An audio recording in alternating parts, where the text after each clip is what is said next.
News, सच जरूरी है। नमस्कार दर्शकों, मैं शिवा शेख और आप देख रहे हैं एमएनएस न्यूज। ब्रेक के बाद एक बार फिर स्वागत है आपका शाम की खबरों में। आइए नजर डालते हैं हेडलाइंस की ओर। कांवड़ यात्रा एकता का प्रतीक बोले योगी आदित्यनाथ। इंडिया गठबंधन पूरी तरह एकजुट बोले जयराम रमेश। एआईसीसी में शक्ति सिंह गोहिल की प्रेस ब्रीफिंग।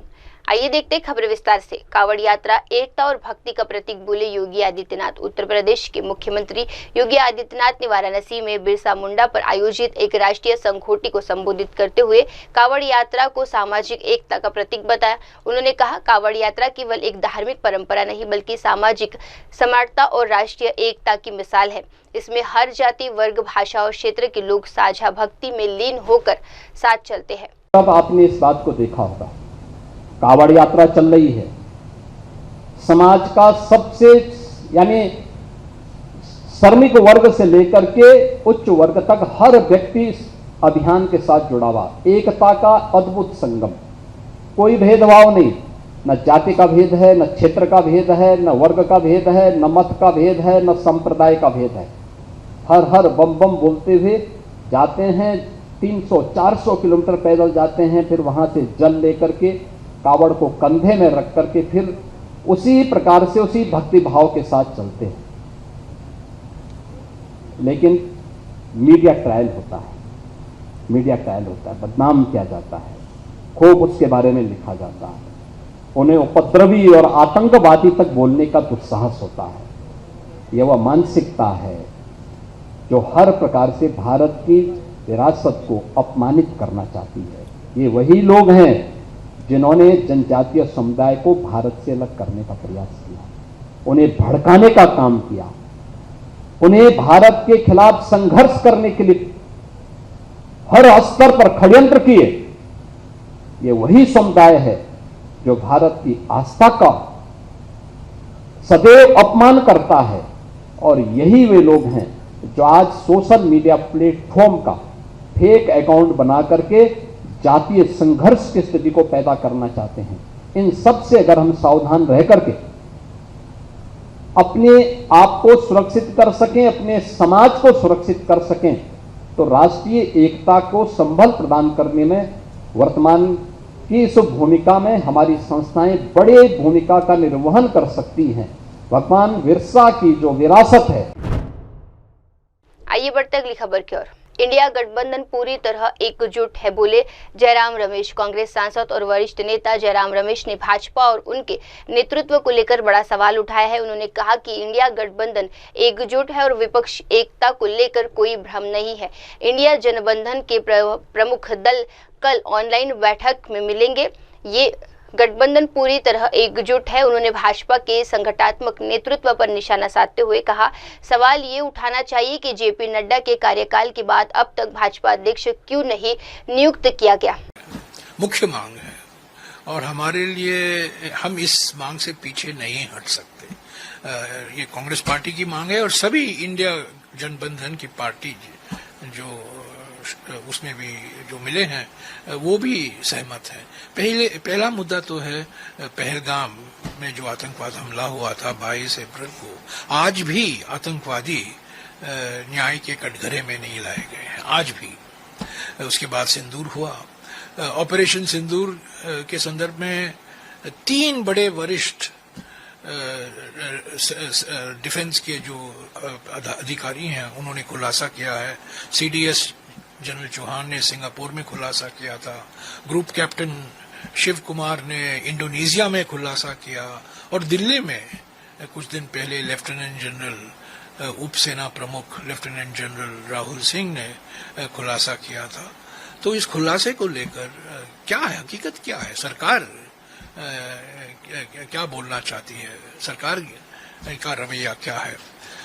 और मैं ये भी कहना चाहता हूं कि कारगिल युद्ध के बाद वाजपेयी जी की सरकार ने एक समिति का गठन किया था। उस समिति के अध्यक्ष के सुब्रमण्यम जी थे, जो रक्षा मामलों में एक गुरु माने जाते थे और आज के विदेश मंत्री के पिताजी थे के सुब्रमण्यम।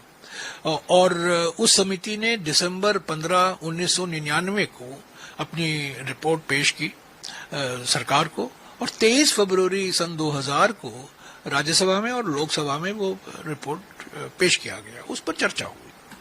तो पहलगाम और सिंदूर को लेकर क्या ऐसा ही एक अध्ययन या विश्लेषण किया जाएगा? और एक और बात है, चीन की क्या भूमिका रही है? चीन और पाकिस्तान में क्या जुगलबंदी हमें देखने को मिला है? राष्ट्रपति ट्रंप ने 23 बार कहा है कि मैंने युद्ध विराम करवाया है, ऑपरेशन सिंदूर को मैंने अचानक रुकवाया है और व्यापार समझौते का भी जिक्र किया है। तो ये सब मुद्दे जो पहलगाम, सिंदूर, चीन, राष्ट्रपति ट्रंप को लेकर जो एक मुद्दा है, ये हमारे लिए सबसे महत्वपूर्ण मुद्दा है। दूसरा मुद्दा है ये जो वोटबंदी हो रही है बिहार में। लाखों लोग, लाखों दलित, आदिवासी, अल्पसंख्यक, महिला, पिछड़े वर्ग के मतदाता को इलेक्टोरल रोल से हटाया जा रहा है। जैसे कि प्रधानमंत्री ने 8 नवंबर 2016 को नोटबंदी की घोषणा की थी, अभी वोटबंदी हो रही है। और इलेक्शन कमीशन ने कहा है कि ये बिहार तो पहला राज्य है, अलग अलग राज्यों में किया जाएगा। तो ये तो लोकतंत्र की हत्या हो रही है ना। ये लोकतंत्र पर तोप चलाया जा रहा है, इसी तोप चला रहा है हमारे लोकतंत्र पर। और किसके इशारे पर? सर के इशारे पर।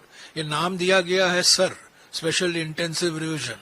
क्या नाम इसलिए दिया गया है क्योंकि जो लोक कल्याण मार्ग में सर बैठे हुए हैं और सर के एक वफादार सिपाही जो हमारे केंद्रीय गृह मंत्री हैं, उनके द्वारा ये जो तोप चलाया जा रहा है और ईसी के कंधों पर तोप लगाकर तोप चलाया जा रहा है, तो इस पर तो बहस होनी चाहिए। और सभी पार्टी चिंतित है, सभी पार्टी चिंतित है। तो ये दो जो मुद्दे हैं, एक तो आतंकवाद को लेकर, सिंदूर को लेकर, राष्ट्रपति ट्रंप को लेकर, चीन और पाकिस्तान के बीच में जुगलबंदी को लेकर, वो एक मुद्दा है। और जो आतंकवादी आज तक न्याय के कटघरे में नहीं लाए गए हैं। और वहां तो श्रीनगर में तो लेफ्टिनेंट गवर्नर ने तो स्वीकार किया है कि सुरक्षा चूक हुई है, सिक्योरिटी लैप्स हुआ है, उन्होंने खुद कहा है। तो ये एक मुद्दा है और वोटबंदी दूसरा मुद्दा है। बैठक ऑनलाइन हो रही है तो क्या माना जाए कि ममता बनर्जी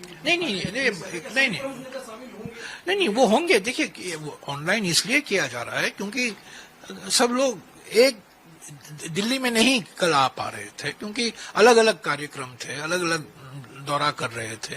तो यह तय किया गया, ठीक है, संसद के पहले, सत्र के पहले हम ऑनलाइन मिल लेते हैं और उसके बाद में हम मिलेंगे। अगले कुछ दिनों में दिल्ली में बैठक होगी, पर शुरुआत तो हम ऑनलाइन कर दें। तो यही तो तय किया गया। हाँ, प्रमुख लीडरों के लिए है। और 21 तारीख से तो रोज फ्लोर लीडर तो मिलेंगे ही, वो तो हम तो मिलते रहते हैं। पर प्रमुख जो दल है, इंडिया जनबंधन के जो दल हैं, दल के प्रमुख जो हैं, वो ऑनलाइन कल मिल रहे हैं। सर, लोकसभा चुनाव के बाद बीजेपी के नेताओं का आरोप बार बार लगाते रहे बीजेपी के नेता कि जो इंडिया गठबंधन था ये बिखर गया। तो क्या माना जाए कि ये एकजुट है इंडिया गठबंधन? नहीं, आप देखिए, आप पता ही चल जाएगा इंडिया जनबंधन है कि नहीं। हाँ, बिल्कुल। ऐसे तो सवाल ये उठाना चाहिए कि नड्डा साहब के बाद बीजेपी अध्यक्ष क्यों नहीं नियुक्त किए गए अब तक। और आज एक बीजेपी के सांसद ने कहा है कि अगर चुनाव होता तो बीजेपी को 150 सीटें नहीं मिलेंगी। एक बीजेपी के सांसद, प्रमुख सांसद जो हर विषय पर प्रवचन देते रहते हैं, वो उन्होंने कहा है कि अगर प्रधानमंत्री की नेतृत्व नहीं है तो बीजेपी को 150 सीटें भी नहीं मिलेंगी। ये मैं नहीं कह रहा हूं, ये बीजेपी के सांसद खुद कह रहे हैं। तो बीजेपी के अंदर क्या हो रहा है, बीजेपी और आरएसएस के बीच में क्या हो रहा है, उस पर चिंतित होने की जरूरत है बीजेपी के सांसदों को। इंडिया जनबंधन में क्या हो रहा है उसको अलग छोड़िए, वो हमें उस पर हम जो हमें करना है हम करेंगे।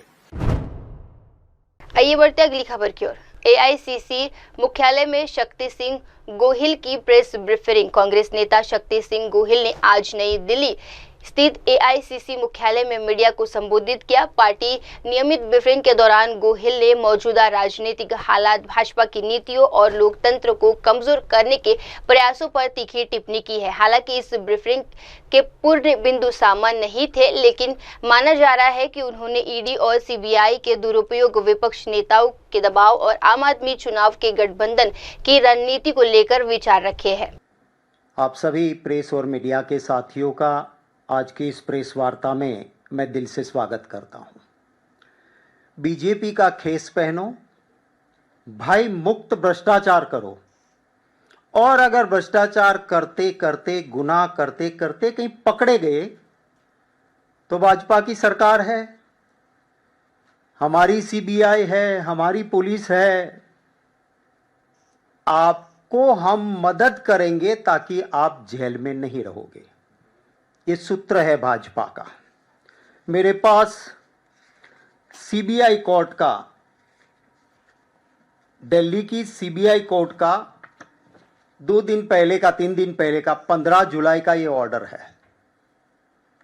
मैं जब एलएलएम कर रहा था, मास्टर्स कर रहा था लॉ में, तब हमारे एक प्रोफेसर ने बहुत अच्छे से एक बात समझाई थी कि कानून की देवी जांच करने नहीं जाती है, कानून की देवी तो तराजू लेके खड़ी रहती है।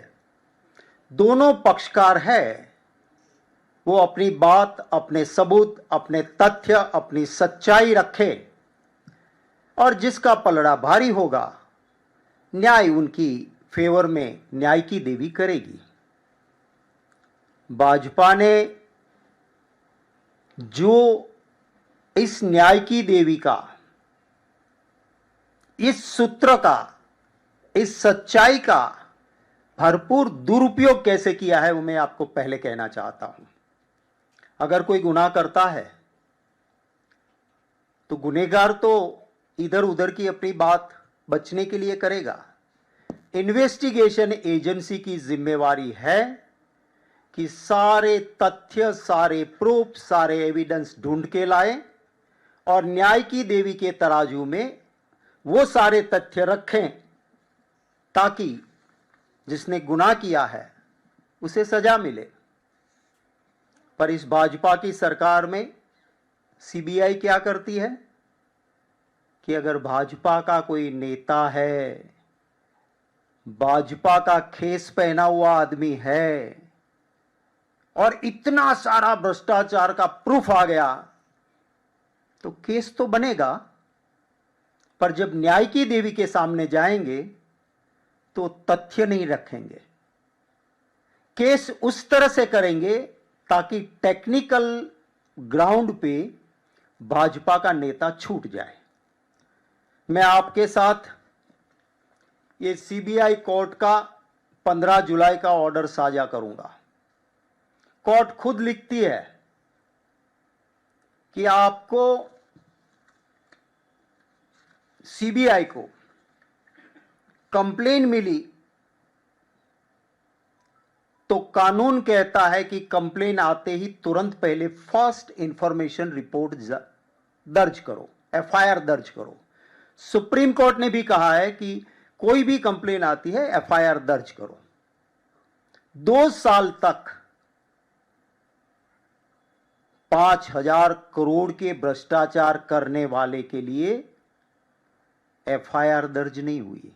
इन्वेस्टिगेशन बिना एफआईआर चला। फिर जब लगा कि एफआईआर तो करनी पड़ेगी, पार्लियामेंट में मैंने भी और बहुत सारे एमपीज ने क्वेश्चंस डाले कि भाई सरकार ने कंप्लेंट दी सीबीआई को, इतने सारे तथ्य है, एफआईआर क्यों नहीं, जांच क्यों नहीं, अरेस्ट क्यों नहीं? तो एफआईआर बनाते हैं, पर सारा कानून जो काम करना चाहिए वो कानूनन नहीं, पर एक्यूज जैसे कि कोई दामाद हो अपना भाजपा का, उसी तरह उसको ट्रीट किया गया। वो आदमी जिसके खिलाफ इवन नितिन गडकरी जी ने कागज लिखा था, वो इंसान जिसके खिलाफ ढेर सारी कंप्लेंट्स दर्ज हुई, मेरे पास कुछ ऑडियोज है, मैं आपको वो भी दिखाऊंगा, कुछ विजुअल्स भी दिखाऊंगा। फार्मेसी काउंसिल ऑफ इंडिया के प्रेसिडेंट गुजरात के मोंटू पटेल, इसके खिलाफ ढेर सारे सबूत के साथ कंप्लेंट्स आई। सीबीआई को जब सौंपा, 2 साल तक कुछ नहीं, उसके बाद एफआईआर दर्ज की।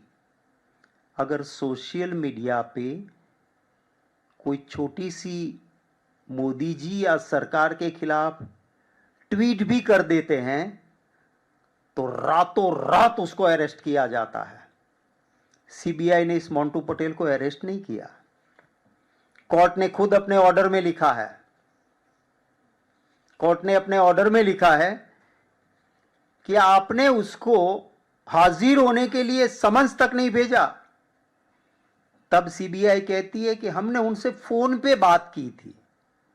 इट मीन्स आप फोन पे बात करते हो तो आपको लोकेशन पता है, वो आदमी कहां है वो पता है, अब तुरंत उसको अरेस्ट करते। फोन पे बात क्या करनी थी? उनके बंगले पे रेड होती है। आज एक गुजराती वर्नाक्यूलर अखबार ने फोटो के साथ उनकी 2 लग्जरियस गाड़ियां जो उसी बंगले में रहती उनके नाम पे थी, करोड़ों की कीमत वाली, वो गाड़ियां वहां से हट गई। सीबीआई कहती है कि हमने फोन पे बात की और बाद में कहती है कि उनका एक फोन था, उसको फैक्ट्री आउटसेट पे करके सारा डेटा इरेज करके ड्राइवर को दे दिया था। ये सीबीआई कहती है।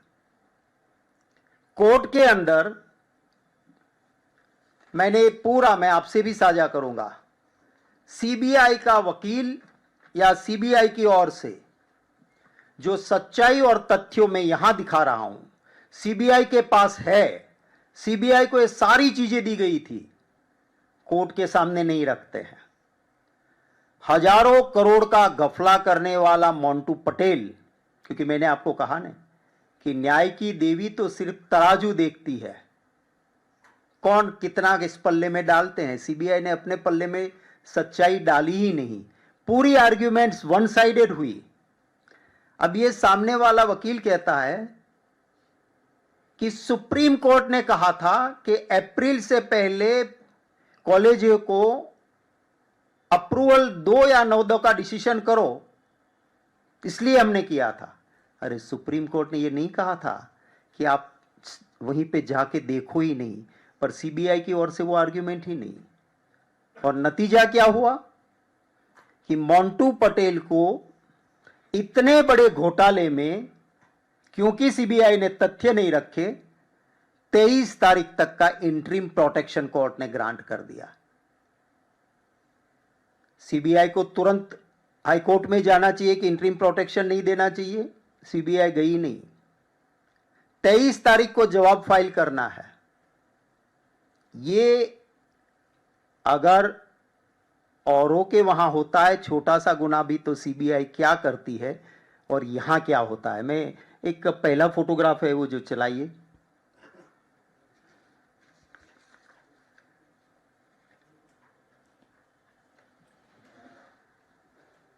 ये मोंटू पटेल है और आप देखिए बीजेपी का state incharge youth development cell, Bharatiya Janata party youth मोर्चा गुजरात और फार्मेसी काउंसिल का चेयरमैन है। ये यूथ डेवलपमेंट करता है। करोड़ों रुपए कैसे कमाए जाते हैं भ्रष्टाचार से, वो भाजपा में युवाओं को सिखा रहा है। और क्योंकि ये बीजेपी से जुड़ा हुआ नेता है, सीबीआई इतने गंभीर आरोपों में इसके खिलाफ जो करना चाहिए वो नहीं कर रही है। मैं आपको एक चीज, क्योंकि क्या होता था यहां पे कि आपको फार्मेसी कॉलेज चाहिए तो उसके लिए प्रोसीजर होता है, वो प्रोसीजर को फॉलो नहीं कर रहा है। 10 लाख से लेके 25 लाख तक आप पैसे दो, आज कैश दिया, कल आपको मंजूरी मिल गई। मैं धन्यवाद करता हूं, मैं आपको आगे दिखाऊंगा। कुछ अखबार ने इन्वेस्टिगेटिव जर्नलिज्म करके कहा कि इसको फार्मेसी काउंसिल ने मंजूरी दी है। उस जगह पे तो कुछ भी नहीं है। 20 किलोमीटर की दूर पे एक फार्मेसी कॉलेज का बोर्ड लगा है, ना बिल्डिंग है ना कुछ भी नहीं है। और ऐसी सैकड़ों कॉलेजें ये मंजूर करते हैं। मैं आप इस ऑर्डर को देखेंगे, एक चीज भी एक्यूज्ड के खिलाफ पावरफुली रखी नहीं गई ताकि उसको इंटरिम प्रोटेक्शन मिल जाए, एंटीसिपेटरी बेल मिल जाए। अब उसको 23 तारीख तक का इंटरिम प्रोटेक्शन दिया है और कोर्ट ने अच्छे, ये कोर्ट को भी शायद लगा ही होगा, तो कोर्ट ने कहा कि नहीं भी आप डिटेल रिप्लाई 23 को दो, 23 को फिर से हियरिंग करेंगे और तब तक आप सारे तथ्यों के साथ अपना रिप्लाई फाइल करो। अब सीबीआई इसी लिफापोफी करके 23 तारीख को ऐसे ही चलेगी तो इतने करोड़ों का कौभांड करने वाले को बेल मिलेगा। मोदी जी से मेरा सवाल है, आप कहते हैं कि मैं खाता नहीं, खाने देता नहीं और आपके बंदे करोड़ों से कम खाते नहीं, सच बोलने वाले को चैन की रोटी आप खाने देते नहीं। इसको अभी भी बीजेपी से निष्कासित नहीं किया गया, आप ख्याल रखिए। भाजपा का युवा मोर्चा का ये डेवलपमेंट कर रहा है और उसको अभी भी उसे निष्कासित नहीं किया गया है। यहां जो पीछे एक लगा हुआ है, उसने फार्मेसी काउंसिल के चेयरमैन ने पीएचडी की फर्जी डिग्री ले ली है। ये शुक्ला जी है, शिक्षकविद, उन्होंने अखबार में दिया कि ये एजुकेशन डिपार्टमेंट की गलती नहीं, ये नैतिक भ्रष्टाचार भी है। नेक्स्ट,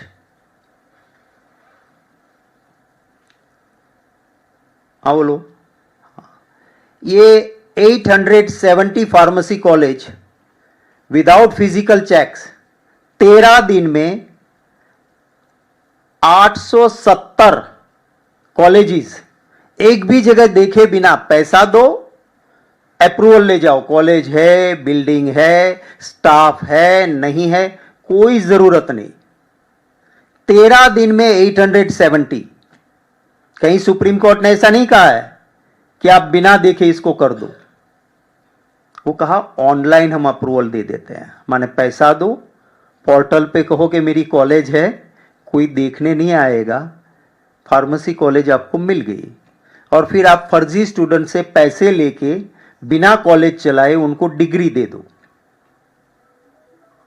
हमारे देश के नागरिकों के हेल्थ के साथ ये बड़ा खिलवाड़ है। जो कॉलेज में गया नहीं, जो पढ़ा नहीं, वो अगर फार्मासिस्ट बन के निकल गया, नागरिकों की हालत क्या होगी। और मोदी जी, मैं अभी उसकी एक स्पीच सुन रहा था थोड़े वक्त पहले कि उसमें तारीफ कर रहे हैं कि गुजरात मॉडल फार्मेसी का वर्ल्ड मॉडल बन गया कोरोना के बाद। भ्रष्टाचार का वर्ल्ड मॉडल बनाया मोदी जी आपने। ऐसे लोगों को आप अभी भी शील्ड कर रहे हो।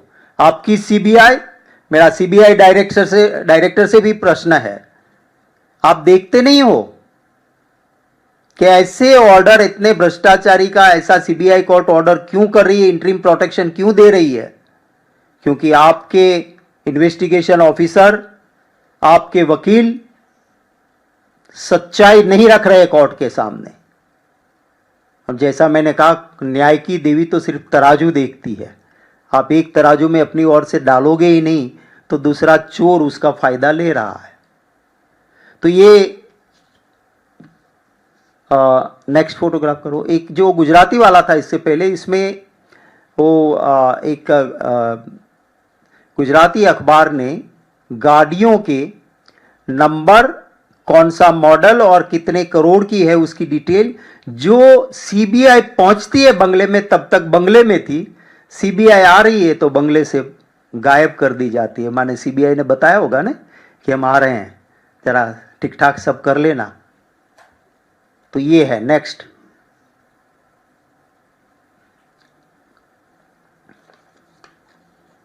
ये सारी, इसको चलाते रहो, इसको चलाते रहो, आगे आगे और चलाते रहो। ये सारे डॉक्यूमेंट्स गुजराती में जो इन्होंने लैंड और प्रॉपर्टी परचेज की है मोंटू पटेल ने, विच runs in crores of rupees, 1,51,00,000 है। ये इनकी गाड़ियां हैं, लग्जूरियस गाड़ियां, ये उनकी फैमिली है। उनकी वाइफ के नाम पे भी बहुत प्रॉपर्टी है। और आगे चलो, ये गाड़ियां हैं उनकी। रेंज रोवर है, वो टोयोटा की एक नई निकली हुई है वेलफायर, वो भी है। ये नई गाड़ी लाए हैं तो संत से जरा तिलक करवा रहे हैं। और आगे चलो, और आगे चलो। ये सारे जो लैंड्स उन्होंने परचेज किए हुए हैं उनके डॉक्यूमेंट्स है। और ऐसा नहीं कि सीबीआई के पास नहीं पहुंचा है, ये सारी चीजें सीबीआई के पास है, पर कोर्ट के सामने सीबीआई नहीं रख रही है ताकि उसको जमानत। ये सारे जो प्रॉपर्टीज परचेज किए हुए उनके डॉक्यूमेंट्स है। ये मोंटू पटेल की परचेज की हुई प्रॉपर्टीज है। एक आखिरी बात मैं आपसे कह के फिर रोक लो चलेगा, क्योंकि बहुत सारे प्रॉपर्टी परचेज किए हुए हैं, सबको क्यों बोर करे ज़्यादा, वो शेयर कर देना बाद में। तो ये मोंटू पटेल जो है, फार्मेसी काउंसिल में ऐसा होता है कि स्टेट काउंसिल से नुमाइंदे चुन के सेंट्रल काउंसिल में आते हैं। 2013 में मोंटू पटेल गुजरात से फार्मेसी काउंसिल में चुनाव जीत के वहां से दिल्ली में सेंट्रल फार्मेसी काउंसिल माने फार्मेसी काउंसिल ऑफ इंडिया में वो आए। यहां आने के बाद उन्होंने ये दुकान शुरू की। फार्मेसी में अच्छे लोग जो है वो सारे नाराज हुए कि भाई ये तो लूट चल रही है और हमारे प्रोफेशन को भी ये बदनाम कर रहे हैं। तो नेक्स्ट चुनाव जब आया गुजरात का, जब ये खुद यहाँ पे चेयरमैन थे, तो वहाँ चुनाव आया तो अराउंड 55,000 वोटर है गुजरात में फार्मेसी के लिए। स्टेट काउंसिल में इनको सिर्फ 435 वोट मिले, डिपॉजिट गई और वो चुनाव हार गया। स्टेट काउंसिल में से चुनाव हार गया तो यहां तो फिर चेयरमैन रह नहीं सकता है। काउंसिल में रूल ये है कि आप जिस स्टेट में रहते हो, जहां आपका बिजनेस है, वहीं से आप आ सकते हो। इनके लिए दमन से व्यवस्था हो गई, जहां ना उनका बिजनेस है ना रहता है, और दमन से फिर सेंट्रल काउंसिल में आ गया। वहां पे एक रजिस्ट्रार चौधरी, जब इसकी जांच शुरू हुई तो अपने बंदे को, जिसके खिलाफ बहुत सारे आरोप थे धोखाधड़ी के, उसको रजिस्ट्रार बना दिया। मैं ही चोर, मैं ही पुलिस, मैं ही कोतवाल, अपने बंदे को वहां लगा दिया। यहां जब ये सब चलने लगा सीबीआई में, तो मोंटू पटेल ने सोचा शायद जेल जाना पड़े, कोई नया आदमी बैठे, इसकी बजाय मेरा बंदा बैठना चाहिए। वाइस चेयरमैन को रिजाइन करवाया, चौधरी को ले आए अपने को, उधर बिठाया वाइस चेयरमैन ताकि वही रहे। और पूरे गुजरात में इनके मिले हुए लोगों की प्रॉपर्टीज, उसका भी जांच होना चाहिए। मोदी जी की खास फेवरेट 2 बहनें, ईडी और इनकम टैक्स, उनमें से एक भी मोंटू पटेल के घर नहीं गई अभी तक। ना ईडी गई, ना इनकम टैक्स गई। इतना प्रूफ, इतने करोड़ का भ्रष्टाचार होने के बावजूद मैं मांग करता हूं मोदी जी से कि अगर आप खाते नहीं तो ये करोड़ों खाने वाले को सबसे पहले तो भाजपा से तो कम से कम निष्कासित करो। मेरी दूसरी मांग है कि आपकी सीबीआई को बोलो कि सच्चाई कोर्ट के सामने रखे और इसको अग्रिम जमानत खारिज हो, उसकी पूरी तरह से सुप्रीम कोर्ट तक लड़े। मेरी तीसरी मांग है कि मोदी जी, आपकी दोनों फेवरेट बहनें ईडी और इनकम टैक्स, इसके लिए फिट केस है, उनको भेजिए यहां पे और जांच करवाइए। मेरी एक और मांग है कि जो पूरा गफला करके काउंसिल में अपने बंदों को इन्होंने बिठा के रखा है, उन सभी को हटाइए। काउंसिल को किसी एक सुप्रीम कोर्ट या हाई कोर्ट के रिटायर्ड जज के नीचे सौंप दीजिए। और आपने ही एक नया कानून काउंसिल के लिए लाने के लिए कहा है, उस कानून को इसी सत्र में पारित करवा के,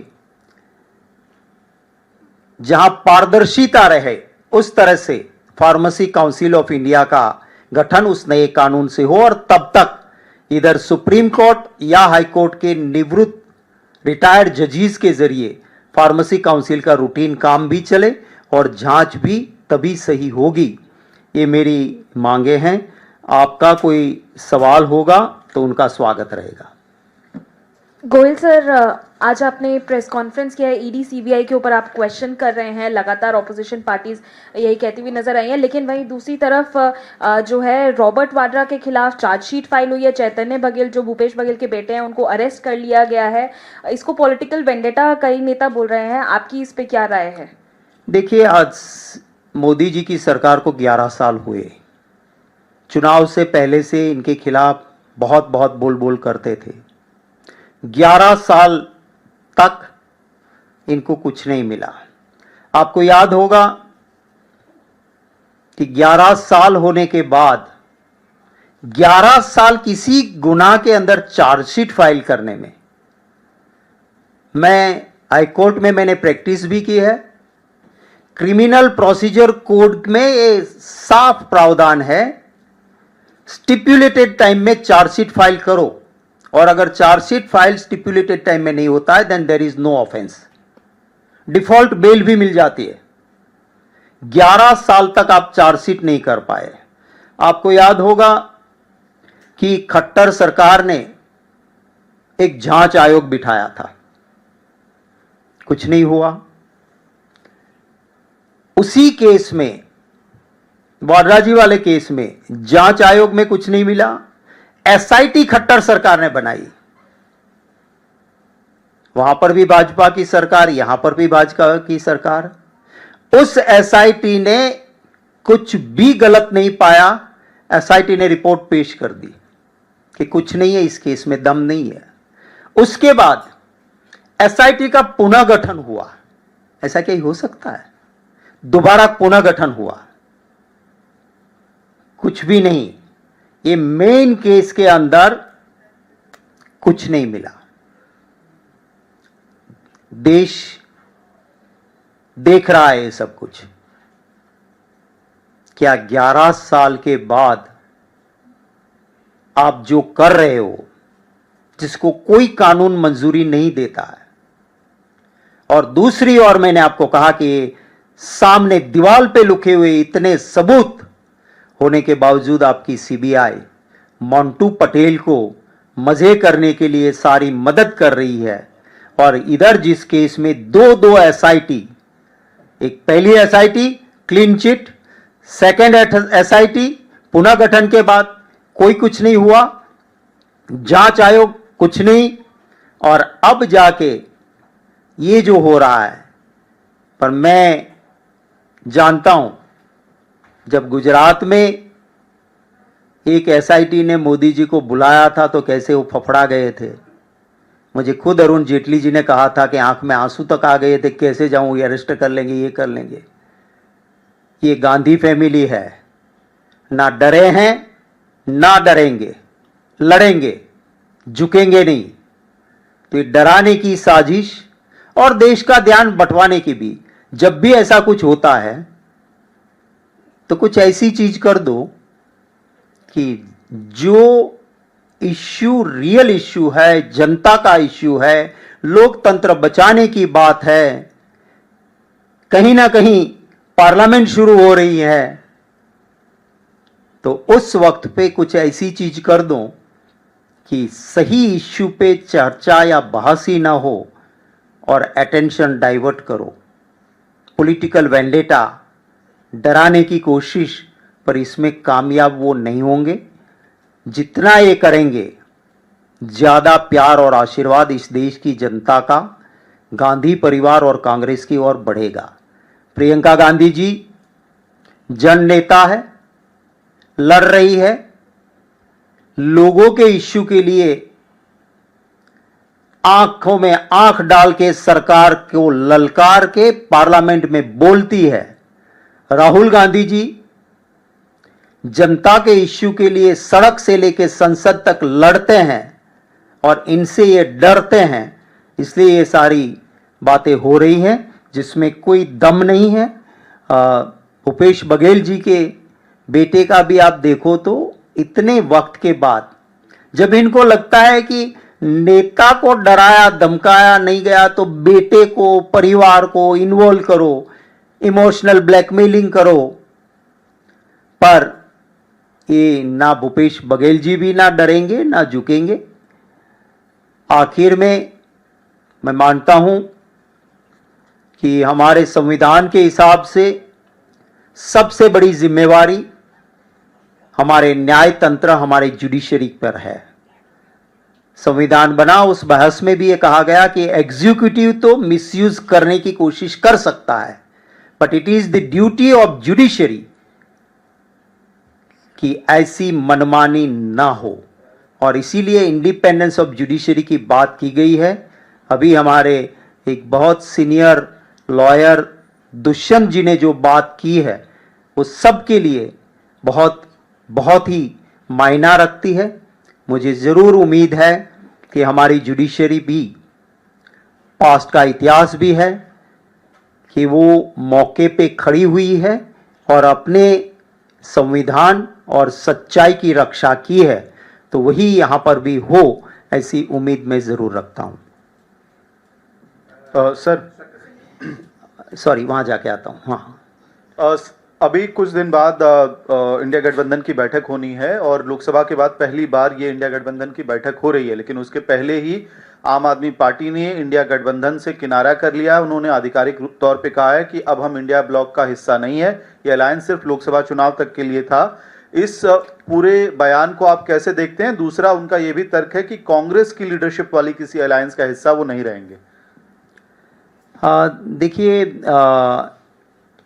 इंडिया गठबंधन के बारे में आप जो डेवलपमेंट कह रहे हो उसका पूरा संज्ञान मेरे पास नहीं है, इसलिए मैं इसके ऊपर टिप्पणी नहीं करूंगा। अगर वक्त आने पर हमारे जो ऑथोराइज लोग हैं, जयराम रमेश जी या वो जिनको कहेंगे, वो आपको ज़रूर इस मुद्दे पे ब्रीफ करेंगे।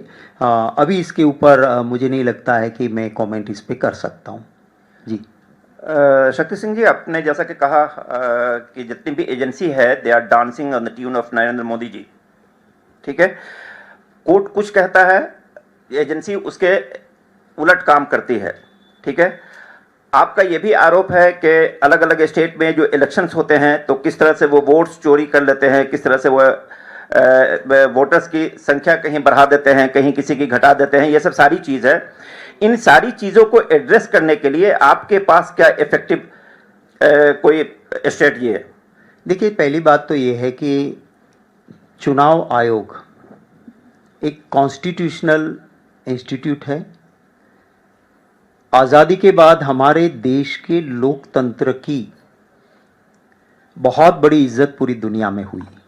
कभी भी चुनाव आयोग पे किसी को शक नहीं हुआ। आपने देखा होगा कि शशांक जी जैसे चुनाव आयोग में थे और पार्टी इन पावर को सबसे ज़्यादा प्रॉब्लम खड़ी करते थे। ये इसलिए होता था कि चुनाव आयोग का गठन करने वाले 3 लोग रहते थे। एक पार्टी इन पावर का लीडर माने प्राइम मिनिस्टर, एक ऑपोजिशन पार्टी का लीडर माने ऑपोजिशन का, दो अलग अलग वॉइस हो गई, और एक इंडिपेंडेंट वॉइस रहती थी चीफ जस्टिस ऑफ इंडिया की। तो बहुमत सच्चाई के साथ होता था क्योंकि तीसरा चीफ जस्टिस ऑफ इंडिया रहते थे। अब सुप्रीम कोर्ट के चीफ जस्टिस को कॉलेजियम से निकाल दिया।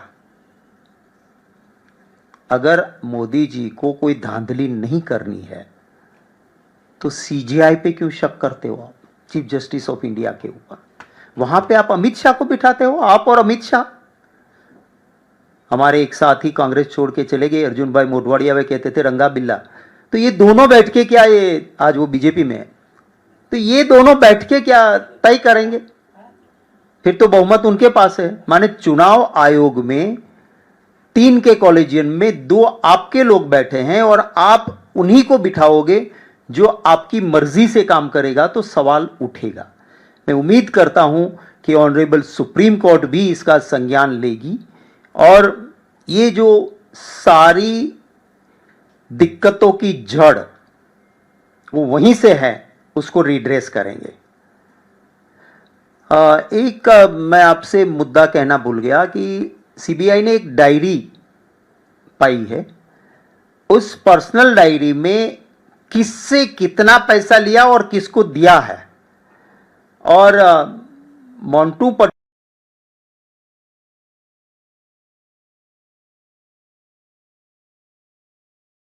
से और किससे कब क्या, उसका सारा चिट्ठा उसमें है। वो डायरी सीबीआई के पास है, पर कोर्ट के सामने वो नहीं आ रही है। तो ये हकीकत भी ये सच्चाई है। जनता की अदालत में हम ये सच्चाई आपके जरिए रख रहे हैं। मिनिस्टर थे तो एमसीआई के चेयरमैन थे केतन देसाई, और वो रंगे हाथ पकड़े गए थे। ये फार्मेसी काउंसिल है, यहाँ भी वो आपका गुजरात मॉडल जो है वही है। नहीं, ये गुजरात मॉडल नहीं है, मोदी मॉडल है। गुजरात तो गांधी का मॉडल था। गुजरात माने गांधी का मॉडल, गुजरात गांधी जी का। हाँ, तो आप क्या कहना चाहते हैं? तो वो मैं यही कहता हूं कि अगर सरकार सही है तो इतने सारे रुपये में अगर कांग्रेस की सरकार के वक्त कोई पकड़े जाते थे, इतना ऑडियो है, डायरी है, इतनी कंप्लेंट्स है, नितिन गडकरी जी भी कंप्लेंट्स लिख के भेजते हैं, और फिर भी सीबीआई जो है वो तथ्य नहीं रखती है, ना कोई रंगे हाथ पकड़ने की कोशिश होती है, ना कोई काम होता है। इसीलिए है कि भाजपा का खेस पहनो, भाई मुक्त भ्रष्टाचार करो, भाई भी ने मत रखो, करो भ्रष्टाचार, और खुदा न खास्ता पकड़े गए तो हम देख लेंगे कि आपको कोर्ट से भी कुछ नहीं होगा, क्योंकि कोर्ट में हम आपके खिलाफ पूरे तथ्य रखेंगे नहीं, आपको मिल जाएगा। आपको याद होगा मैंने एक प्रेस कॉन्फ्रेंस वो 24 अकबर रोड से की थी। एक स्कूल की छोटी बच्ची, उसको प्रिंसिपल गाड़ी में लेके जाता है, उसको रेप करने की कोशिश करता है, बच्ची चिल्लाने लगती तो उसका गला घोंट के मार देता है, पर क्योंकि वो बीजेपी की विचारधारा का था।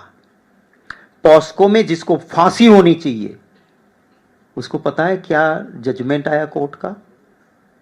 10 साल की सजा हुई, क्योंकि कोर्ट के पास पूरे तथ्य ही नहीं रखे। 10 साल की सजा माने अपील फाइल करेगा वो, 10 ईयर्स में बेल मिल जाएगा, अपील फाइल होगी, अगले 25 साल तक वो केस सुप्रीम कोर्ट तक चलता रहेगा, तब तक ये जेल से बाहर रहेगा, मर जाएगा पर सजा नहीं पाएगा।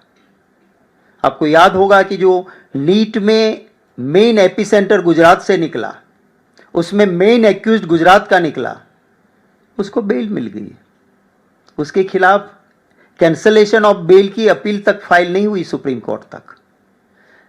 तो ये उनके चट्टे बट्टे करते भी हैं, जब पकड़े भी जाते हैं तो उनको छोड़ दिया जाता है, और जिसके खिलाफ कुछ भी नहीं है, कुछ तथ्य नहीं जिन बातों में, 11 साल तक जिसका एक छोटा सा भी सबूत नहीं निकाल पाए आप, 2 एसआईटी कुछ नहीं कर पाई, उसके बाद 11 साल के बाद चार्जशीट फाइल करके, क्योंकि वो गांधी परिवार से जुड़े हैं, आप परेशान करने की कोशिश करते हो। ये लोकतंत्र नहीं है। जनता जनार्दन देखती है।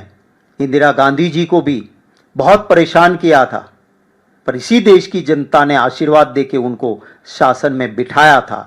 जितना ज्यादा करेंगे, लोगों का आशीर्वाद कांग्रेस को और ज्यादा मिलेगा, गांधी परिवार को और ज्यादा मिलेगा। Thank you. आइए बढ़ते अगली खबर की ओर। सरकार के इशारे पर नहीं चलती ईडी, बोले भूपेश बघेल। कांग्रेस नेता और पूर्व मुख्यमंत्री भूपेश बघेल द्वारा अपने परिसरों पर प्रवर्तन निदेशालय की छापेमारी को लेकर लगाए गए राजनीतिक प्रतिशोध के आरोपों पर केंद्रीय मंत्री रामदास आठवले ने प्रतिक्रिया दी है। उन्होंने कहा, ईडी एक स्वतंत्र संस्था है, वे सरकार के इशारों पर नहीं बल्कि सबूतों के आधार पर कार्रवाई करती है। मुझे लगता है कि पेड़ कटाने का जो है, पेड़ अगर कोई कटता है तो उसके बदले में दो पेड़ 4 पेड़ लगाना चाहिए। जब अपने को कुछ डेवलपमेंट करना है, रोड का डेवलपमेंट है और भी सरकारी कुछ उद्योग होते हैं, तो ऐसी जगह पर अगर पेड़ नहीं काटना चाहिए। लेकिन अगर डेवलपमेंट के लिए पेड़ अगर हम काटते हैं तो दूसरे ज्यादा पेड़ लगाने का भी एक प्रोग्राम सरकार के पास होता है, लोगों के पास होता है, और हर आदमी ने अपने माँ के नाम पर, अपने पिताजी के नाम पर हर जगह पर पेड़ लगाना चाहिए। जो भूपेश बघेल जी है, ये इलेक्शन के टाइम पर जब मतलब जो बड़ा महादेव का सट्टा का जो बड़ा स्कैम हुआ था उसकी चर्चा बहुत सारी हुई थी। मुझे लगता है कि ईडी डिपार्टमेंट इंडिपेंडेंट है। वो कोई हम बघेल जी आगे एक्स सीएम रहे हैं कांग्रेस पार्टी के, उनको तकलीफ देने का बिल्कुल हमारी सरकार का प्रयत्न बिल्कुल नहीं है। लेकिन ईडी के पास जब ऐसे एविडेंस आते हैं तो ईडी डायरेक्ट वहां इंक्वायरी के लिए जाती है। तो मुझे लगता है कि जो भी अभी ईडी वहां उनके घर पहुंची है तो जो अगर उनका कोई गड़बड़ नहीं होगा तो ईडी कुछ नहीं करेगी, कुछ गड़बड़ होगा तो ईडी एक्शन ले सकती है। आइए बढ़ते अगली खबर की ओर। प्रशांत किशोर का बड़ा आरोप बिहार भाजपा अध्यक्ष पर जनघन्य अपराध। पटना में जनसुराज के संस्थापक और राजनीतिकार प्रशांत किशोर ने बिहार भाजपा अध्यक्ष डॉक्टर दिलीप जायसवाल पर गंभीर आरोप लगाए हैं। किशोर ने कहा कि जायसवाल पर जनघन्य अपराध करने के आरोप है, लेकिन वे इन आरोपों का कोई जवाब नहीं दे पा रहे हैं। प्रशांत किशोर ने चेतावनी दी कि वे और उनकी टीम भाजपा और डॉक्टर जायसवाल की पोल खोलेंगे और बिहार की जनता को पूरे सच से अवगत कराएंगे। हमारे आपके लिए सवाल जवाब बहुत आसान है। हम लोग के साथ पूरा प्रशासन है, अपनी ताकत है। दो महिलाएं जो अपना जीवन यापन किसी तरह चला रही हैं, आप समझिए 25 साल से ये लोग लड़ रहा है। कितनी हिम्मत इन्होंने की होगी तो आज यहाँ आए हैं। और आज ये देखिए बिहार की बात हो रही है, इस महिला की हिम्मत नहीं हो रही है कि अपने चेहरे से नकाब हटाए। इतना भय है किस आदमी का, जो भाजपा का यहाँ का राज्य का अध्यक्ष है। ऐसे लग रहा है कि कोई क्रिमिनल सिंह की लड़ाई है। आप कह रहे हैं, हम लोग कह रहे हैं आप चेहरे से नकाब हटाइए, क्यों नहीं हटा रही हैं? इतना भय है उस व्यक्ति का कि अब जब ये जान रहे इनका पहचान तो रहा ही है, लेकिन एक मन में है कि अगर हम चेहरा छुपा के रहे, क्योंकि वहां इनको रहने में इनका मुश्किल किया हुआ है। और आपके माध्यम से बता दे रहे हैं, अगर इनकी सुरक्षा को कुछ हुआ, इनको परेशान किया गया तो पूरा बिहार का आदमी इनके खिलाफ खड़ा होगा, इनको छोड़ेंगे नहीं। ये जो समझ रहे हैं, ये बताइए दो महिलाओं को इस तरह से परेशान कर रहा है, ये बेचारी बोल तक नहीं पा रही, ये लोग बोल तक नहीं पा रहा है। और 2008 से पुलिस वाला बैठ के एसपी इनको कह रहा है कि शादी ब्याह कर लो, तो केस करने से क्या होता है? अब कोई पूछने वाला नहीं है, इसलिए इनके सामने लाए। और मोदी जी आकर बड़ा बड़ा बात करेंगे यहाँ पर। भाजपा का सब आदमी, पिछला प्रेस कॉन्फ्रेंस हुआ था उसके बाद से अभी तक जवाब नहीं दिया। मुंह बंद है। आप लोग अब जितने पत्रकार है, कोई भाजपा का एक शब्द बोला, कोई डर के मारे नहीं बोल रहा। अगर बोलेगा फिर फंसेगा।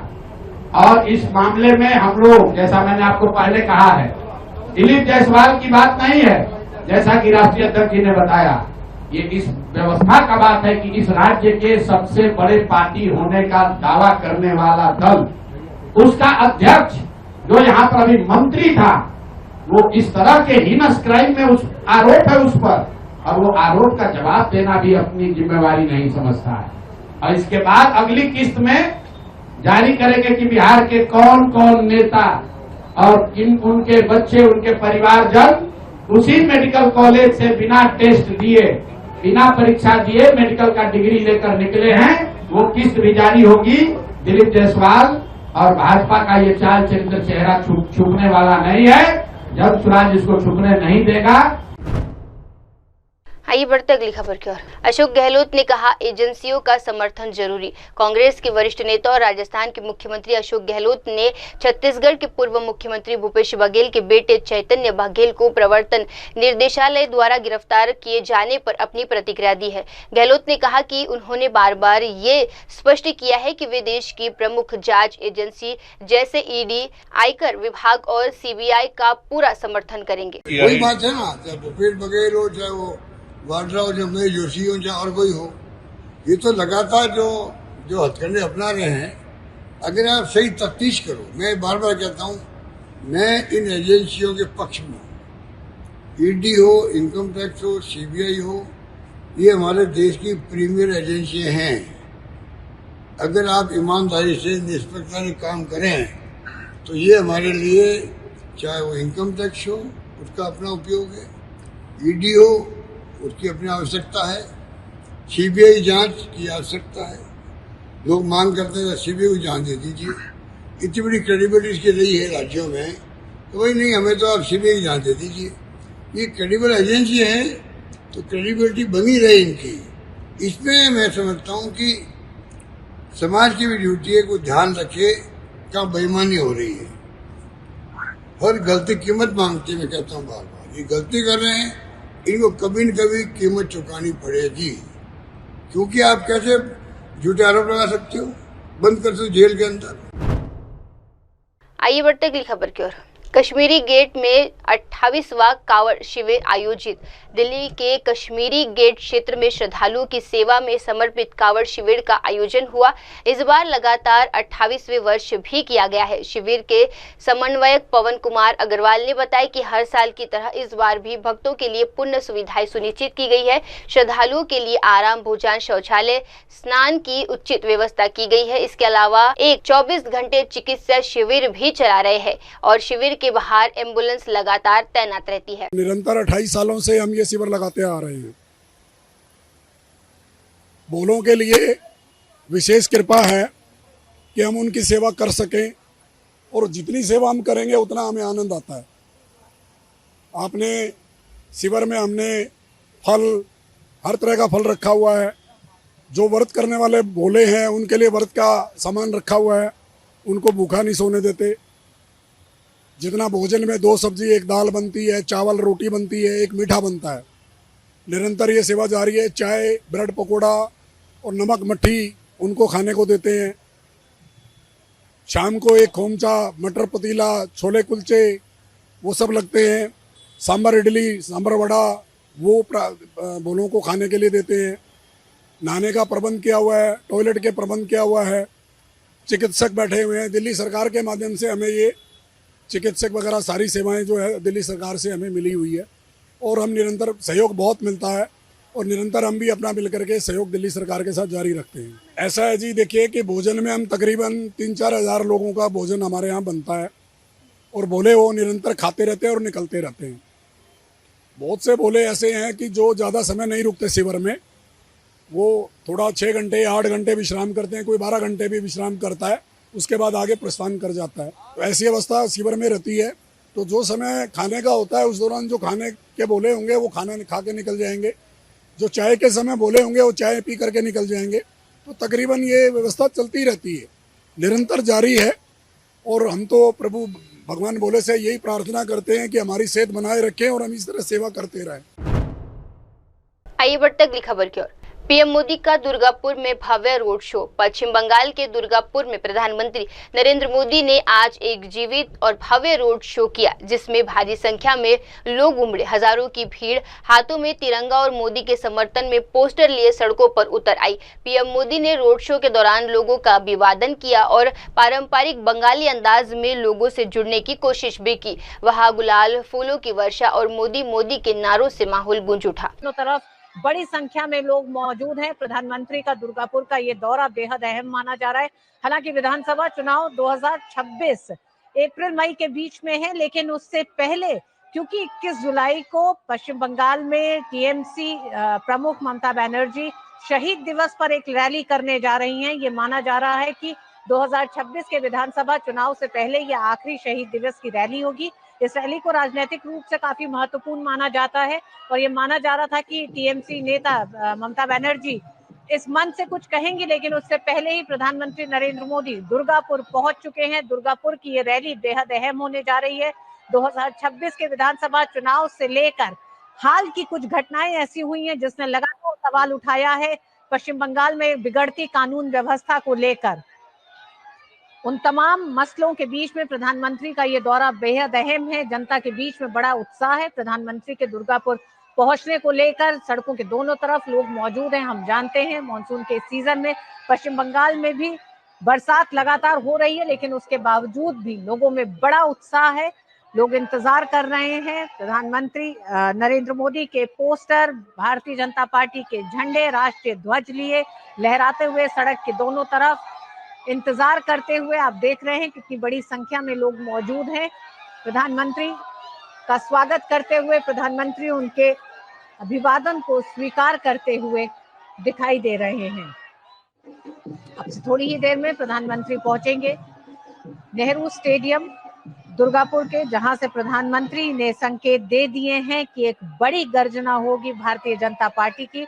उन्होंने यहां तक कहा कि पश्चिम बंगाल के लोग और देश के अलग अलग हिस्सों में इंतजार हो रहा है कि प्रधानमंत्री नरेंद्र मोदी दुर्गापुर की इस रैली से क्या कहने जा रहे हैं। उन्होंने मीडिया का भी संकेत दिया कि मीडिया के मित्र लोग भी इंतजार कर रहे हैं कि प्रधानमंत्री अपनी रैली में क्या कहने जा रहे हैं, जिसका साफ संकेत है कि 2026 के चुनाव से पहले एक तरह से ये चुनावी गर्जना होगी भारतीय जनता पार्टी की। प्रधानमंत्री जब दुर्गापुर में नेहरू स्टेडियम से रैली को संबोधित करेंगे।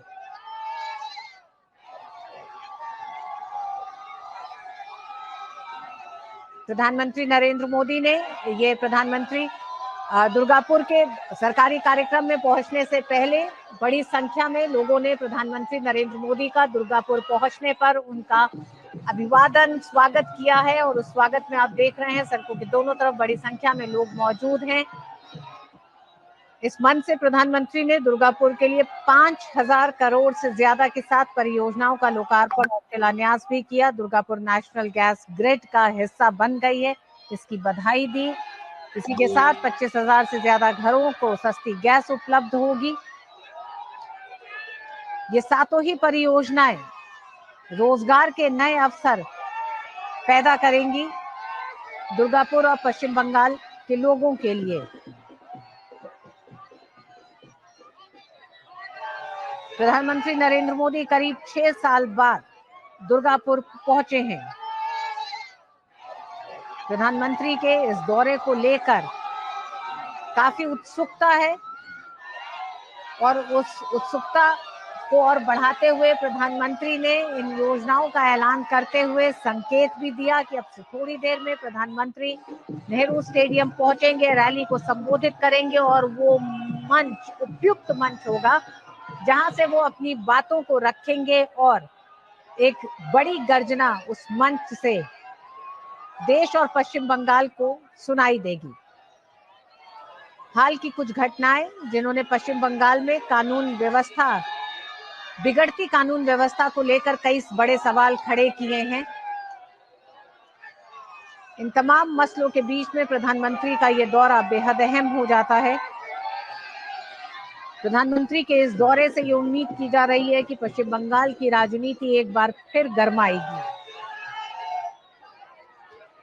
2026 के विधानसभा चुनाव से पहले आज प्रधानमंत्री का दुर्गापुर होना और 21 जुलाई को टीएमसी की बड़ी रैली भारतीय जनता पार्टी और तृणमूल कांग्रेस को आमने सामने लाकर रखती है। और इसी कड़ी में प्रधानमंत्री नरेंद्र मोदी का दुर्गापुर दौरा बेहद अहम हो जाता है। अब से कुछ ही मिनटों में प्रधानमंत्री नरेंद्र मोदी दुर्गापुर में नेहरू स्टेडियम से एक मेगा जनसभा को संबोधित करेंगे। आइए बढ़ते अगली खबर की ओर। ओडिशा में 24 जुलाई को श्रद्धांजलि दिवस। ओडिशा के एक भावनात्मक और राजनीतिक रूप से अहम पहल सामने आई है। ओडिशा प्रदेश कांग्रेस कमेटी अध्यक्ष भक्त चरण दास ने घोषणा की कि 24 जुलाई को राज्य भर में श्रद्धांजलि दिवस मनाया जाएगा। ये दिन बालासोर की एक छात्र की दुखद मृत्यु के 11वें दिन के रूप में चिन्हित किया गया है। मूवमेंट को आगे बढ़ाने के लिए सबसे पहले हमने महिला कमीशन का मांग किया है और हमारे पार्टी में एक महिला ग्रीवेंस रिड्रेशन सेल खोलेगी, उसमें आप रहेगा, कहीं से भी लोग अप्लाई कर पाएंगे और हमारी दृष्टि में आएगा और उसको हम लागू करेंगे। और एक महत्वपूर्ण बात यह है कि न्यायिक जांच जो हमने मांगा है और बाय ऑनरेबल हाई कोर्ट जज, not less than honourable high court जज, under the supervision of supreme court. और जो 24 तारीख को बच्चे की एकादश है, बालेश्वर की बेटी की एकादश आया, तो 11th डे है, तो उसी दिन तो श्राद्ध का काम है उनका, तो हम पूरे उड़ीसा में उस दिन श्रद्धांजलि दिवस मनाएंगे। श्रद्धांजलि दिवस में हम सारे स्कूल, कॉलेज, यूनिवर्सिटी सबके विद्यार्थियों को अपील कर रहे हैं कि उस विद्यार्थी छात्र के लिए 1-2 मिनट का प्रेयर करें, उसको जस्टिस मिले, उसको न्याय की मांग में प्रेयर कराएं, उनको न्याय मिलना चाहिए।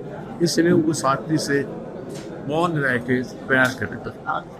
और उसके साथ साथ सारा उड़ीसा के नागरिकों को, सारा उड़ीसा की महिलाओं को और सारा उड़ीसा के नागरिकों को आगे हर जात धर्म वर्ण जो भी हैं, ये सबसे निवेदन है कि अपने अपने घर में 1 मिनट का प्रार्थना उसको न्याय मिलने के लिए करे। उसके साथ किसान की आपका साथ आए। आइए बढ़ते अगली खबर। राहुल गांधी के बयान पर तटकरे का कटाक्ष। छत्रपति संभाजीनगर में अजित पवार गुट के वरिष्ठ नेता सुनील दत्तात्रेय तटकरे ने कांग्रेस सांसद राहुल गांधी के एक हालिया बयान पर तीखा तंज कसा है। तटकरे ने कहा कि राहुल गांधी अक्सर बच्चों जैसे बयान देते हैं। उनका इशारा राहुल गांधी के उस बयान की ओर था जिसमें उन्होंने महाराष्ट्र विधानसभा चुनाव में नए मतदाताओं की वजह से मतदाता संख्या में तेजी से वृद्धि की बात कही थी। देखिए, राहुल जी कभी कभी बयान देते हैं, बच्चे जैसा बयान देते हैं। जैसे कि उन्होंने कहा कि महाराष्ट्र के चुनाव में, विधानसभा के चुनाव में भारी वोटों से मतदाताओं की संख्या बढ़ गई। देखिए, ये तो निवडणूक चुनाव की प्रक्रिया शुरू रहती है। एक चुनाव होने के बाद फिर नए वोटर्स इंट्रोड्यूस करने की एक प्रोग्राम इलेक्शन कमीशन देते हैं। एक पीरियड के बाद पब्लिश किया जाता है, उसके ऊपर कोई ऑब्जेक्शन सजेशन हो वो भी हेयरिंग हो जाती है, और फिर फाइनल यादी जो लिस्ट रहती है वोटर की बूथ वाइज वो पब्लिश किया जाती है। मुझे लगता है कि हर पार्टी का कार्यकर्ता सजग रहना चाहिए कि लिस्ट क्या आई। दूसरा बात उन्होंने कही कि विधानसभा चुनाव में 5 बजने के बाद ज्यादातर से वोटिंग हुई है। देखिए, मैं 41 साल राजनीति में हूँ और राजनीति के पहले 77 की लोकसभा के चुनाव में पोलिंग एजेंट के नाते मैंने काम किया था। तब कांग्रेस का मैं कार्यकर्ता था और काउंटिंग एजेंट के नाते भी मैंने काम किया है। लोकसभा चुनाव में प्रतिशत 60-62 तक वोटिंग होता है। विधानसभा में वो बढ़कर 68-70 तक जाता है। जब महाबली का चुनाव हो, जिला परिषद का होता हो, तो उसके प्रतिशत 75% जाते हैं और ग्राम पंचायत का चुनाव हो तो 80-90% तक वोटिंग हो जाती है। मेरा कहने का मतलब क्या है कि राहुल गांधी को नीचे स्तर की राजनीति की ज्यादा जानकारी नहीं होने के लिए वो टीका टिप्पणी कर रहे हैं। और लोकसभा चुनाव में जो उनको भारी यश महाराष्ट्र में मिल गया, 48 सीटों में से 31 जगह पर उनकी सांसद चुन के आ गए, तो उनको सबको लग रहा था, महाविकास आघाड़ी के सब पार्टियों को, कि अभी महाराष्ट्र में उनकी सत्ता आ गई है। 7-8 चीफ मिनिस्टर बने थे, 40-50 मिनिस्टर भी तैयार हो गए थे, दालन भी देख के आ गए थे। लेकिन महाराष्ट्र की जनता ने महायुति को समर्थन दे दिया। अभी तक वो सब निराशा है, इसके लिए वो बयान देते हैं, टीका टिप्पणी करते हैं, इलेक्शन कमीशन के ऊपर टीका टिप्पणी करते हैं। ज्यादा सीरियसली लेने की आवश्यकता नहीं। आइए बढ़ते अगली खबर की ओर। मुरादाबाद में कांवड़ यात्रा को लेकर सुरक्षा चाक चौबक। उत्तर प्रदेश के मुरादाबाद में श्रावण माह के दौरान कांवड़ यात्रा की बढ़ती भीड़ को देखते हुए प्रशासन ने कड़ी सुरक्षा और व्यवस्थात्मक तैयारियां की है। एसपी सिटी और नोडल अधिकारी रणविजय सिंह ने जानकारी दी कि श्रावण माह के 11 तारीख से शुरू हुआ है और 14 जुलाई को पहली बार तैनाती सफलतापूर्ण की गई है। साथ ही सभी जरूरी विभागों के प्रतिनिधियों के साथ एक 24 घंटे नियंत्रण कक्ष संचालित किया जा रहा है। देखिए, जैसा कि आप सब जानते हैं कि अभी 11 तारीख से श्रावण मास शुरू हुआ है और कांवड़िए जा रहे हैं जल लेने। उसमें हम लोगों ने जो पहला सोमवार था 14 का था, उसको हम लोगों ने बहुत अच्छी तरह से ऑर्गेनाइज किया और हमारा डिप्लॉयमेंट वही जोन सेक्टर में है। 10 जोन है, 24 सेक्टर हैं हमारे। और उसके बाद हम लोगों ने बहुत सारे तरीकों से निगरानी अपनी रखी हुई है। कंट्रोल रूम हमारा राउंड द क्लॉक काम कर रहा है। सारे डिपार्टमेंट के रिप्रेजेंटेटिव यहाँ बैठे हुए हैं। यहाँ से हम लोग सीसीटीवी कैमरा के माध्यम से, ड्रोन के माध्यम से सब कुछ देखते हैं कि जहाँ भी अगर कोई दिक्कत है उसके बारे में सूचना मिले और उसके बाद तत्काल जो भी कंसर्न डिपार्टमेंट है उसको तत्काल उसको टेकअप करे, उसका समाधान करे। कांवड़ियों की सुरक्षा के लिए हम लोगों ने लगभग सारे ऐसे पॉइंट जहाँ हमें डिप्लॉयमेंट की जरूरत थी हमने डिप्लॉय किया है पर्याप्त संख्या में और लगातार ये लोग चल रहे हैं। ट्रैफिक की व्यवस्था की गई। ट्रैफिक का एक बहुत कॉम्प्रेहेंसिव प्लान है और आवश्यकता पड़ने पर हम लोग डाइवर्जन कर देते हैं। जैसे डाइवर्जन स्टार्ट हो गया है अगले सोमवार के लिए। तो इस प्रकार हम लोग हमेशा ये एक एक चीज़ देख रहे हैं। राउंड द क्लॉक हमारा सेल काम कर रहा है। जहाँ भी किसी चीज़ की आवश्यकता होती है उसको हम बहुत जल्दी इंश्योर कराते हैं और हम लोगों का पूरे जिला प्रशासन का एक हर संभव प्रयास है कि ये जो कांवड़ यात्रा है वो पूरा सम्मान पूर्वक और सुरक्षित और सकुशल तरीके से संपन्न हो। नहीं, देखिए भंडारे लगे हुए हैं, तमाम भंडारे लगे हुए हैं, बट हम लोगों ने शिविर लगाई हैं, काफ़ी शिविर हमारी काम कर रही हैं, जहाँ जल की व्यवस्था है, जहाँ आसपास में हेल्थ की शिविर लगी हुई है। तो जो बेसिक चीज़ें हैं उसकी व्यवस्था हम लोगों ने की है। यहाँ पे लगभग हम लोगों ने ऑल वेदर टेंट लगाए हैं, लगभग 10-11 सिटी एरिया में, और कांवड़ी आकर के वहाँ पे रेस्ट करते हैं, फिर आगे बढ़ते हैं। तो हम लोग उनको कोई असुविधा ना हो, कोई परेशानी ना हो, उसके लिए हम लोगों ने व्यवस्थाएं करी। जो ब्लैक स्पॉट्स हमारे पहले के थे, यानी जहाँ जहाँ पहले कुछ घटनाएं हुई थी, उनको हम लोगों ने पहले से देखा है और वहाँ के कारणों का विश्लेषण किया है कि यहाँ पे एक्सीडेंट्स क्यों हुए, और उसके बाद जो भी हम लोग को समाधान उस समय लगा कि इसका समाधान ये होना चाहिए, उसके हिसाब से हमने व्यवस्थाएं करी है। और ब्लैक स्पॉट्स के साथ साथ कहीं भी ट्रैफिक में कोई समस्या ना हो, इसके लिए हमारे सभी लोग लगातार। आइए बढ़ते अगली खबर की ओर। आम आदमी पार्टी सवालों से भाग रही, बोले बलबीर सिंह राजेवाल। चंडीगढ़ में आज एक महत्वपूर्ण बैठक बुलाई गई जिसमें विभिन्न राजनीतिक दलों ने भाग लिया, लेकिन आम आदमी पार्टी के गैर मौजूदगी में चर्चा का विषय बन गई। किसान नेता बलबिंदर सिंह राजेवाल ने कहा, आज की बैठक में सभी दल शामिल हुए, सिर्फ आम आदमी पार्टी नहीं आई। हमने उन्हें अपनी बात रखने का मौका भी दिया था, लेकिन वे शायद सवालों का सामना करने से बच रहे हैं। आज ऑल पार्टी मीटिंग एसकेएम की तरफ से बुलाई गई थी, उसमें सभी पार्टियां आई, लेकिन अफसोस है कि रूलिंग पार्टी आम आदमी पार्टी वादा करके वो नहीं आए। शायद उनके मन में एक चोर होगा कि वो फेस नहीं कर सकते थे, सवालों को फेस नहीं कर सकते थे, बहुत सा गलत कर रहे हैं। तो आज हमने यूनानिमस रेजोल्यूशंस कुछ किए हैं, जिसमें सबसे पहले एक तो रेजोल्यूशन है कि जो लैंड पूलिंग की नोटिफिकेशन है उसको रद्द किया जाए। दूसरा रेजोल्यूशन है जो फ्री ट्रेड एग्रीमेंट हो रहा है उसमें से एग्रीकल्चर को, उसके एलाइड जो काम हैं उसको बाहर रखा जाए। अगर सरकार एग्रीकल्चर और एलाइड सर्विसेज को के ऊपर एफटीए करती है, फ्री ट्रेड एग्रीमेंट करती है अमेरिका के साथ या किसी भी देश के साथ, हम compete नहीं कर सकते उनको, क्योंकि वो हैवीली सब्सिडाइज एग्रीकल्चर है वहाँ की, तो फिर इस पे आंदोलन होगा। तीसरा है पंजाब में पानी ख़त्म हो रहा है, इसके लिए हमने एक रेजोल्यूशन किया, जो पीछे अब तक जो समझौते हुए हैं पानियों के वो सारे अनकॉन्स्टिट्यूशनल थे। तो हमने कहा कि पंजाब सरकार विधानसभा का इजलास बुला के उसमें जितने समझौते पानी के हुए हैं आज तक 25 साल से पुराने, वो सब समझौते रद्द करे और उसको रिव्यू करने का अधिकार भी अपने पास ही रखे। दूसरा, इसी संबंध में एक रेजोल्यूशन और करने के लिए हमने पास किया है कि सरकार सेक्शन जो है पंजाब रीऑर्गेनाइजेशन एक्ट 1966 उसका सेक्शन 78, 79, 80 उसकी वजह से सारे जो स्टेट के अधिकार हैं वो चीन के केंद्र ले गया। किसी भी स्टेट के रीऑर्गेनाइजेशन एक्ट में ऐसी धारा नहीं डाली गई। तो हमने कहा है कि पंजाब असेंबली यूनानिमसली एक रेजोल्यूशन डाले और रेजोल्यूशन पास करके सारी वो सेक्शन 78, 79 80 को रद्द करे और वो रेजोल्यूशन पार्लियामेंट को भेज के कहे कि पंजाब को इंसाफ देने के लिए वो पार्लियामेंट का एक्ट है जो रीऑर्गेनाइजेशन उसको अमेंड करके ये सेक्शंस निकाले। तो ये 4 रेजोल्यूशन किए हैं। एक रेजोल्यूशन किया है कि एक कृषि नीति पंजाब में लागू की जाए, जो किसान जथेबंदियों के साथ बैठकर वो तय की गई थी, वो उसको लागू नहीं कर रही पंजाब सरकार, उसको लागू करने का प्रस्ताव पास किया है। अब वक्त हो चला है दर्शकों छोटे से ब्रेक के बाद भी जुड़े रहिए, देखते रहिए देश और दुनिया की तमाम बड़ी खबरें MNS न्यूज टीवी पर। धन्यवाद। हाय हेलो नमस्कार, मैं हूं पंकज विष्णु और आप देख रहे हैं MNS न्यूज। आप देख रहे हैं